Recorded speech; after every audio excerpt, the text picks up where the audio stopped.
Elle faisait les cimetières comme on fait le trottoir, très sagement vêtue, débordante de noir.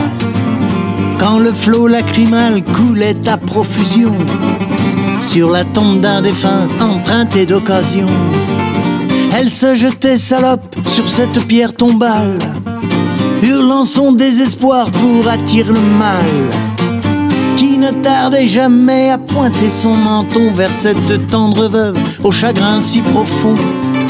C'était la tombeuse. La belle était habile, le mal était bien bon. Il se laissait ferrer comme un gentil poisson. Il se faisait pressant croyant que son ramage avait séduit l'oiselle, il offrait davantage.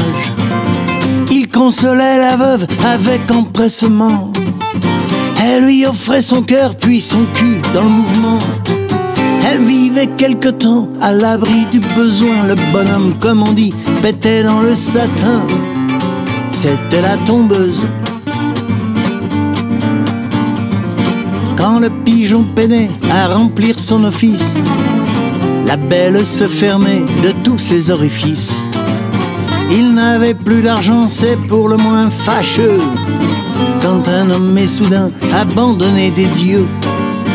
Alors elle repartait sur le chemin des tombes, enfin limier la gueuse au bout de quelques plombes. Ramenait au bercail du mouron pour son chat, un veuf de fraîche date au larfeuille de pacha. C'était la tombeuse. Dernier couplet. Pathétique. Mais un jour elle tomba sur un mauvais coucheur, un militaire en rute, un sauvage, un sans-cœur, qui lui trancha la gorge d'un coup de sabre éclair. Accident de travail, conclut le commissaire. Y a vraiment pas de morale à cette triste histoire. Y a plus de veuve en larmes, y a plus de balai noir. La belle se décompose au fond du cimetière où jadis elle trottait en roulant son derrière. Ici gît la tombeuse. Ici gît la tombeuse.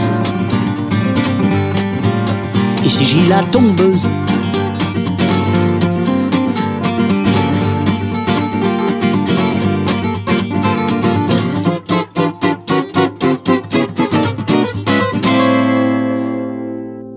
Tombeuse.